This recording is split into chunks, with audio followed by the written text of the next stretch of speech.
Sama-sama tayong magiging Saksi!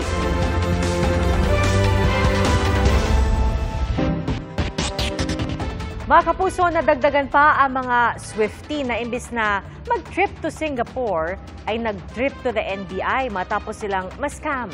Aabot sa 100 ang nabiktima umano ng ticket seller kabila ang sparkle artist na si Sofia Pablo.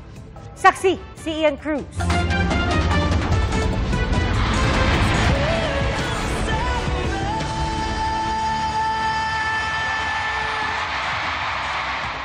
Hulyo pa lang noong nakarang taon, mabilis nang na-sold out ang ticket para sa nag-iisang stop ng Eras Tour ni Taylor Swift sa Southeast Asia. Kaya ang ilang Swifties gaya ni Jenny, hindi niya tunay na pangalan, naghanap ng ibang mapagbibilhan online. Isang kakilala raw ang nagturo sa kanya sa isang lalaking may access daw sa ticket ng Eras Tour sa Singapore sa Marso.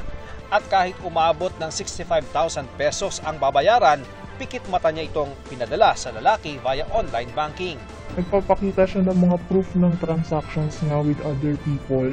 Tapos may mga nagbo-vouch nga sa kanya, even to the point na nagbabanggit pa siya na may mga social media influencers at saka celebrities siyang napagbentahan ng ticket. Makukuha raw ni Jenny ang ticket 2 linggo bago ang concert, pero all is not too well pala. Dahil nang dumating ang takdang petsa, hindi na niya makontakt ang lalaki. Nagsimula na magsipag-comment yung mga bumili din sa kanya. It turns out, madami pala kami. Kaya si Jenny, inireklamo ang lalaki sa NBI Cybercrime Division. Sa dami ng mga Facebook posts na nakikita ko na binavouch siya, marami nagko-comment na legit siya. Hindi na ako nagtanong, hindi ako nagkaroon ng idea na itong taong ito manloloko pala. Alam naman namin yung risk. Pero dahil nga sa gusto namin manood, dahil fan talaga kami, yun yung napala namin, which is nakakalungkot. Gusto lang naman namin mag-enjoy. Isa rin daw sa mga nabiktima ang sparkle artist na si Sofia Pablo. Base sa kanyang pahayag, may una siyang kausap na reseller pero nagkaproblema ito. Kaya sa lalaking nakatransaksyon din ni Jenny siya, umasa ang makakakuha ng ticket. Pero matapos makapagbayad, wala rin siyang napala. Ayon sa NBI Cybercrime Division, aabot sa 100 ang nabiktima ng ticket seller. Paalala ng NBI, sa lehitimong ticket office lang bumili ng concert tickets. Ingat po tayo na hindi dahil po may nag-vouch, ibig sabihin totoong tao na po yung nag-vouch, at hindi dahil nagpadala sila ng ID, ibig sabihin sila talaga yun. Pero lumalabas na hindi lang sa Pilipinas nakakaranas ng ticket scam. Ang online marketplace sa Singapore na Carousel, tatanggalin daw ang lahat ng listing ng mga nagbebenta ng Taylor Swift tickets dahil sa pagdami raw ng insidente ng scam. Sa kabila ng bad blood experience, di sumusuko si Jenny na mapanood ng idolo. May bago raw siyang kausap pero sa pagkakataong ito, di raw niya bibitawan ng bayad nang hindi hawak ang lehitimong ticket. Kaliwaan. Pagka nakapasok na sa venue, saka magbabayad. Para sa GMA Integrated News, ako si Ian Cruz, ang inyong saksi. May nilinaw si Mariel Rodriguez Padilla kasunod ng mga batikos sa isinagawang IV drip procedure sa kanya sa loob ng Senado. Nanghingi naman na paumanhin sa ilang senador ang asawa niyang si Senator Robin Padilla. Saksi, si Mav Gonzalez. Matapos batikusin ang kanyang IV drip session sa loob mismo ng Senado, sumagot na si Mariel Padilla sa issue. I had no intention whatsoever to disrespect the Senate or anything like that, okay? It was never in my intention. I was in my husband's office. It was never my intention na i-offend kayo, gawing parang hindi ka respectable yung Senado. No, of course not. Nilinaw din niyang vitamin C at hindi glutathione ang pina-IV drip niya at may nakabantay niya na professional nurse. Gayunman, base sa abiso ng FDA, hindi rin ligtas ang paggamit ng vitamin C injection dahil pwede itong magdulot ng pagkabuo ng kidney stones kung ang ihi ng tuturukan nito ay acidic. Ang IV drip procedure na ito, pinuna ni Senate Ethics Committee Chairperson Senator Nancy Binay na hindi raw inabiso sa klinik ng Senado. Kanina nagpadala ng sulat ang mister ni Mariel na si Senador Robin Padilla kina Senate President Mig Zubiri at Senadora Binay para humingi ng paumanhin. Kailanman daw ay hindi nila sasadyain ang pagsawalang bahala sa dangal na sinisimbolo ng Senado at lagi raw silang tatalima sa mga alituntunin nito. Tinanggap naman ni Binay ang paghingi ng dispensa ni Padilla, pero kung meron daw maghahain ng formal na reklamo, ay iimbestigahan pa rin ng Ethics Committee ang ginawa ni Mariel. Sumulat din si Padilla sa Sergeant at Arms at Medical Bureau Director ng Senado para humingi ng dispensa. Hindi raw nila ipinapagwalang bahala ng kanyang may bahay ang mga patakaran sa Senado. Makakaasa raw ang Senado na hindi na ito mauulit. Ayan, tigilan nyo na yung political issue na yan. Sa totoo lang. Ang dami nating dapat pag-usapan. Hindi siguro yung ganitong... Para sa GMA Integrated News, ako si Mav Gonzalez, ang inyong saksi. 11 milyong pisong halaga ng hininalang shabu ang nasabat sa Barangay Calamba sa Cebu City. Nakumpiska mga ito mula sa naarestong high-value target suspect na dati na rin daw nakulong. Base sa investigasyon ng pulisya, aabot sa 1 kilo ng shabu kada linggo ang nabebenta ng suspect. Iniimbestigahan pa kung saan nanggagaling ang mga droga. Nagpahayag na ng suporta si dating Pangulong Rodrigo Duterte sa pag-amyenda sa konstitusyon. Pero meron siyang kondisyon. Saksi, si Tina Panganiban Perez at si Nico Sereno ng GMA Regional TV, Balitang Bista. Kung sa isang talumpati sa Davao City noong January 28, sabi ni dating Pangulong Rodrigo Duterte kaugnay sa pag-amyenda sa konstitusyon, "What's wrong with the Constitution? Tell me." Kung hindi yung inyong ambisyon, the real purpose itong constitutional changes sa People's Initiative is really to perpetuate those who are in power. Ganito naman ang kanyang pahayag sa prayer rally ng mga Duterte sa Cebu City kagabi. Kung masuportar changes in the Constitution, economic provisions, whatever, even the terms sa tanang chapter diha, pati na apil na ang kanang termino sa president. Okay ko, basta dili mo pabor sa kaligkod karon o sa sunod na eleksyon. Nananawagan din siya na patuloy na suportahan ang anak na si Vice President at Education Secretary Sara Duterte sa mga plano nito sa susunod na eleksyon. Ang ilang kongresista ikinatuwa ang anilay nagbagong posisyon ng dating Pangulo sa Chacha. It is a welcome development of the former President Duterte. Siguro po nakikita na ng ating well-respected former President Rodrigo Duterte ang linaw na ito naman talaga yung matagal nang pinupush ng maraming administrasyon. Pero ayon kay House Deputy Speaker David Suarez, mas magiging maganda po ito kung pati ang kanyang mga sumusuporta ay sumalamin din sa posisyon ng dating Pangulo. Sinisikap ng GMA Integrated News na makuha ang panig ng palasyo sa mga sinabi ng dating Pangulo. Sa resolution of both Houses 6 ng Senado at resolution of both Houses 7 ng Kamara, 3 economic provisions kaugnay sa public utilities, edukasyon at advertising ang layong maamyendahan para maging mas maluwag sa pagmamay-ari ng mga dayuhan. Sa Kamara, binuksan na ang deliberasyon ng Committee of the Whole sa RBH 7. Ito lamang ang pakay natin, ekonomiya, hindi politika. Now, to dispel doubts that the efforts of the House representatives in pushing for the amendment of the economic provisions of the Constitution is politically motivated, we are actually adopting all the 3 proposed amendments of the Senate version of the resolution of both Houses number 6 in total.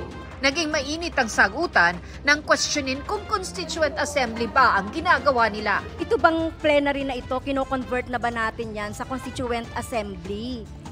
Kasi po, ang daming topic dun sa RBH. If it is simple bill lang, nakalagay sa rule natin, 1 topic, 1 bill. You can say that we are a Constituent Assembly or a legislative body, but in either case, we are acting on the basis of our constituent power to amend the Constitution. Baka magkaiba lang kasi kami ng pagkakaintindi ng Constituent Assembly. This Committee of the Whole can never be considered as a Constituent Assembly. a Constituent Assembly is an assembly of senators and representatives. Whether it is a Constituent Assembly, it is not. This is a committee of the whole. Bagamat suportado ng ilang tanggapan ng pamahalaan at ng ilang grupo ang economic charter change, hindi raw ito ang nag-iisang solusyon sa mga problema ng bansa. Let me emphasize that we only reap the benefits I mentioned if we also address the other problems involving high energy cost, inadequate connectivity infrastructure, slow bureaucratic processes, inconsistent local and national regulations, and highly concerning learning poverty and malnutrition. May mga naghayag din ng pagtutol sa Chacha. Economic Chacha, we believe, is unnecessary, it distracts from real development, and is counterproductive.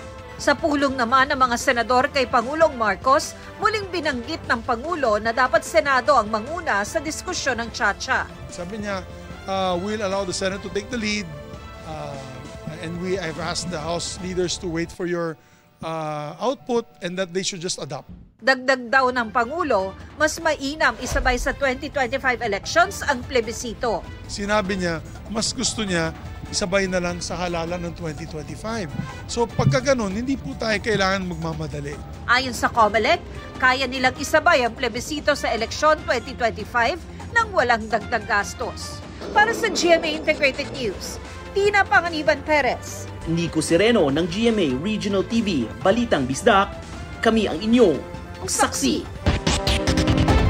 Isinusulong sa Kamara na itaas ng 150 hanggang 350 pesos ang arawang sahod ng mga minimum wage earners sa Metro Manila. Ang reaksyon po dyan ng ilang magagawa at negosyante sa pagsaksi ni Jonathan Andal. 610 pesos kada araw o minimum wage sa Metro Manila ang sinasahod ng checker na si Abel. Kulang daw lalo't breadwinner siya na may pinapaaral na 3 estudyante at bumibili ng maintenance ng amang may sakit. Tumasahod ka ng 7,000 per cut-off. Bibigay mo yung 3,500 sa pamilya mo. Pagdating pa ng 30, bayaran pa ng bahay, tubig, ilaw. Sa loob ng isang buwan, may piso, wala ka talagang may sasalba.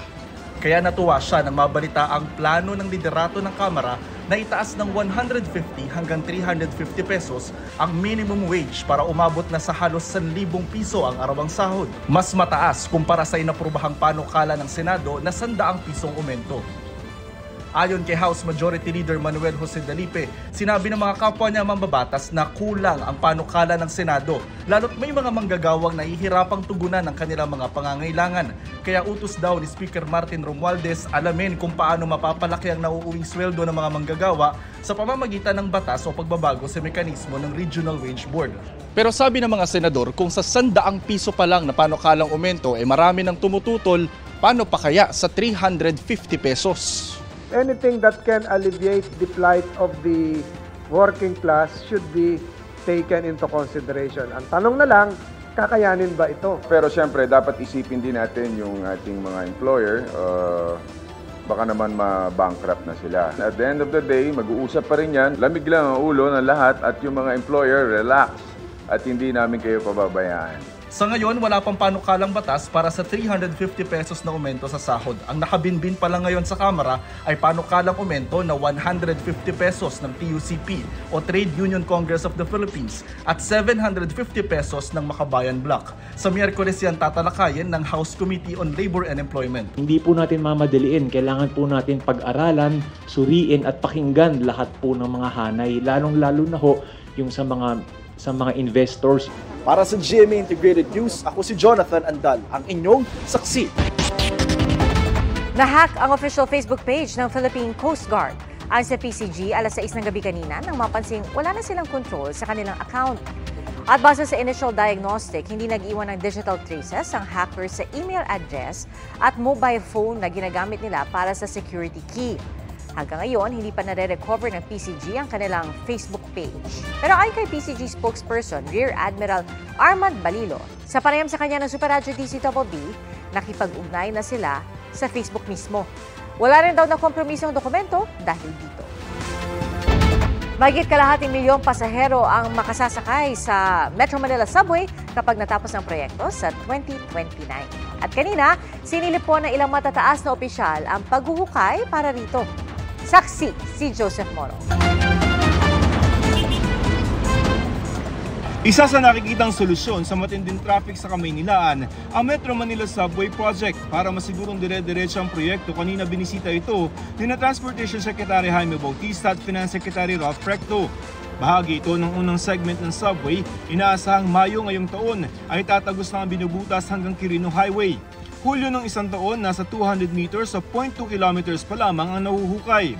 Nasa lampas kalahating kilometro na ang nabubutas dito sa Metro Manila Subway at ayon sa Department of Transportation, taong 2029 ito magiging operational. Pero titingnan daw ng ahensya kung kaya yung partial operability sa taong 2028 mula Valenzuela hanggang Ortigas. We'll need to look at the ridership.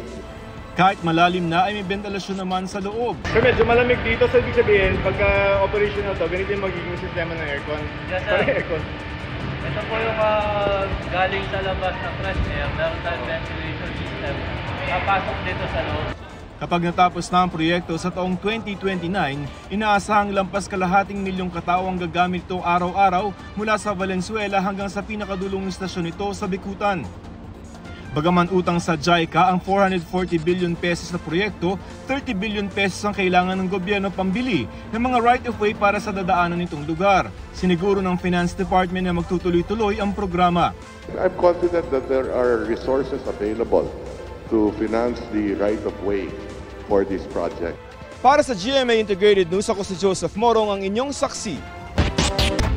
Pinaimbestigahan na sa Senado ang mga ulat ng paninira at iligal umanong pamamaraan ng pangingisda sa South China Sea. Saksi, si Chino Gaston. Sa satellite image na kuha noong February 22, makikitang nakalatag pa rin ang mga floating barrier sa bukana ng Baho de Masinloc para pigilan ang pagpasok ng mga mangingisda at maging mga barko ng Philippine Coast Guard at Bureau of Fisheries and Aquatic Resources. Bukod dito, ginajam din daw ng China ang Automatic Identification System ng PCG at BFAR. Ang AIS ang nagbibigay ng lokasyon ng isang barko sa dagat gamit ang satellite technology. Kasama ito sa mga international regulations sa ligtas na paglalayag. They can be able to jam our AIS transmission signal. The reason why they're doing this is for them to support their narrative that every time na nandun tayo, sinasabi nilang they were successful in driving us away. Dahil sa ulat ng malawakang pagsira umano ng China at Vietnam ng mga bahura sa buong South China Sea, inihain ni Senador Francis Tolentino ang resolusyong paimbestigahan ang mapanira at ilegal na pamamaraan ng pangingisda. Nakakaalarma na itong 21,000 acres of coral reefs din na sinira, pero itong use of cyanide, mas mabigat po ito kasi I now consider this as environmental terrorism. Destruction of our marine resources through the use of cyanide. Nilinaw naman ng Bureau of Fisheries and Aquatic Resources ng impormasyong gumagamit ng cyanide ng China sa Baho de Masinloc ay galing mismo sa mga Pilipinong mangingisda roon. Sa mga susunod na linggo, magsasagawa ng masinsinang pag-aaral ang BFAR at mga marine scientists. Kaya nga po kailangan magkaroon ng further assessment, no? Para makita natin ano ba talaga yung naging cause nung kasiraan na nakita doon sa lugar. Ito ba ay cyanide nga? Anong ibang destructive fishing method ang ginamit para magresulta ito doon sa pagkasira ng mga bahura doon sa lugar? Sa isang panayam, sinabi ng tagapagsalita ng Chinese Embassy na walang basihan at pawang imbento lamang ang mga paratang ng paggamit umano ng Chinese fishermen ng cyanide sa Baho de Masinloc. Kaugnay naman sa paglalagay ng barrier sa Baho de Masinloc, muling iginiit ng Chinese Foreign Ministry na teritoryo nila ito kahit bahagi ito ng ating exclusive economic zone. Wala pa ring pahayag ang embahada ng Vietnam sa ngayon. Para sa GMA Integrated News, Chino Gaston ang inyong saksi. Ganap ng batas ang panukala para makatanggap ng 10,000 pisong cash gift ng mga senior citizen na edad 80 pataas. Bate po yan sa pag-amyenda sa Centenarian Act na pinirmahan ni Pangulong Bongbong Marcos kanina. Ang mga senior citizen na umaabot sa edad na 80 makatatanggap ng 10,000 piso. Makatatanggap muli sila ng 10,000 piso pagtungtong ng edad na 85, 70 at 75. At pagsapit sa edad na 100, matatanggap naman nila ang 100,000 piso. 2.2 billion pesos ang ilalaang pondo para rito sa 2025. Kailangan lamang magparehistro sa Office of Senior Citizen Affairs ng inyong lokal na pamahalaan.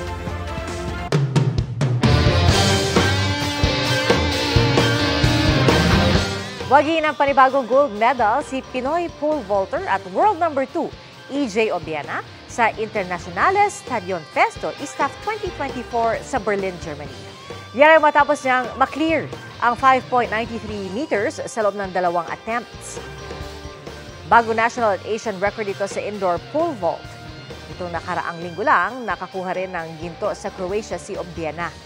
Nakatanda ring lumahok si Obiena sa World Indoor Championship sa Glasgow, Scotland sa March 3. Isa rin siya sa mga siguradong sasabak sa 2024 Paris Olympics. Sugatan ng isang lalaki matapos mahagip ng tren sa Naga City. May bibilhin lang daw sana ng lalaki pero hindi niya napansin ang tren kaya nahagip siya nito saka tumilapon sa gilid ng riles. Agad na dinala sa ospital ng lalaki na patuloy na nagpapagaling. Lumapit na rin ang pamilya ng biktima sa PNR para sa tulong pinansyal. Ang PNR tiniyak na bukod sa safety reminders, dadagdagan daw nila ang mga crossing keeper.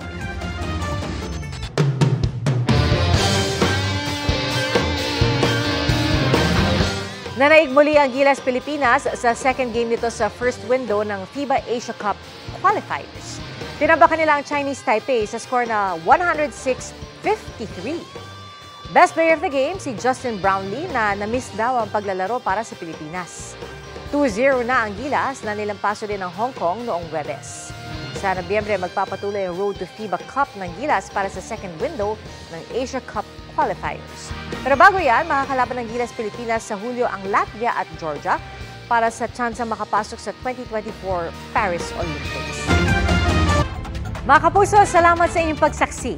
Sa ngalan ni Igan Arnold Clavio, ako po si Pia Arcangel para sa mas malaking misyon at sa mas malawak na paglilingkod sa bayan. Mula sa GMA Integrated News, ang News Authority ng Filipino. Hanggang bukas, sama-sama tayong magiging saksi!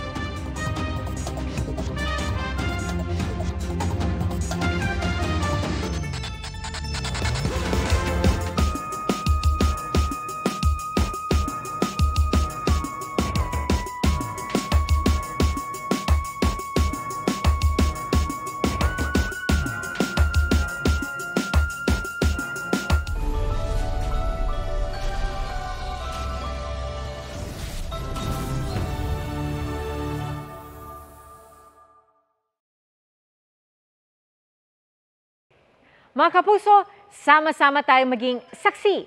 Mag-subscribe sa GMA Integrated News sa YouTube at para sa mga kapuso abroad, samahan niyo kami sa GMA Pinoy TV at sa www.gmanews.tv.